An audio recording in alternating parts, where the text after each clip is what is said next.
Tonight, I pick a bone with Nyaribari Chache MP Zahir Jhanda. This week, the honorable member burst onto social media with what he trumpeted as a brilliant legislative idea. Perhaps this was going to be his first real legislative spark since taking oath 3 years ago.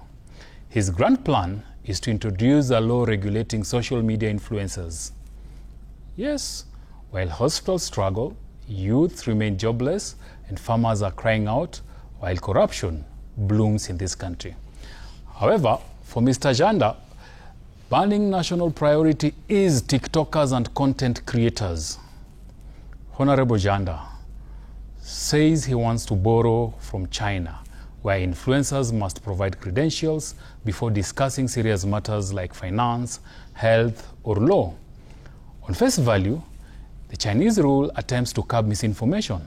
And sure, that intention has merit in its context. But Zahir, is this really the best thing you could borrow from China? From a global superpower with unmatched economic discipline, industrial productivity, and ruthless efficiency in punishing corruption, you chose influencer policing. China has laws that jail officials for stealing public funds, laws that seize properties bought with corruption money, laws that send economic saboteurs straight to prison, no press conferences, no committee dramas. And meanwhile, in Kenya, an MP wants to police ring lights and hashtags before policing looters and thieves. If we were to borrow something from China, let's borrow the courage to fight economic crime, not to gag the gig economy, where thousands of Kenyan youths have found opportunity because government jobs and leadership have failed them.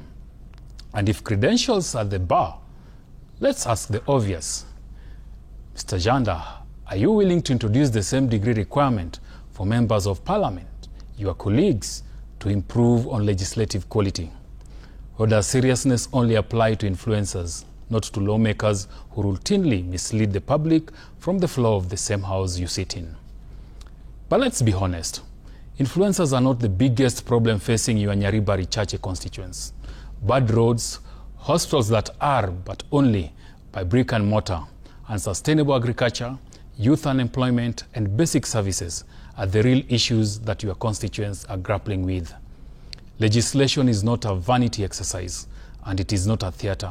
It must not be a distraction for social miscalculations. It must serve the nation, not silence its most creative young voices or punish those who have found a way to thrive outside state patronage. Honorable Jhanda, step back from social media policing and step into serious legislative work. Meet your constituents and understand their issues. Debate bills in parliament and hold the executive to account. If you must borrow from China, then please borrow the anti-corruption backbone. That is what Kenya needs. We don't need influencer licenses. Rather, we need leadership from those in elective positions, right priorities, and seriousness. That is my bone tonight.